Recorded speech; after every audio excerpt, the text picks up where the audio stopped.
कर्नाटक हवामान अभ्यासक मी आहे आरकळस या ठिकाणी.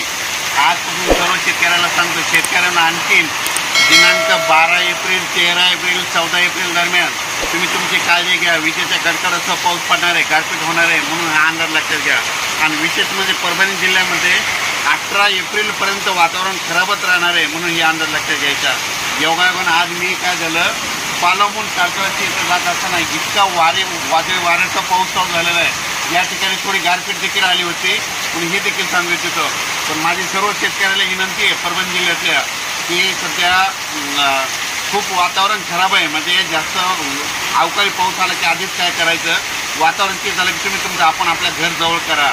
आणि विशेष म्हणजे सांगायचं झालं तर म्हणजे आता हे जवळपास 12 एप्रिल ते 18 एप्रिल दरम्यान वारं जास्त राहणार आहे, त्याच्यामध्ये पाऊस पण जास्त राहणार आहे आणि विजेचं प्रमाण राहणार आहे.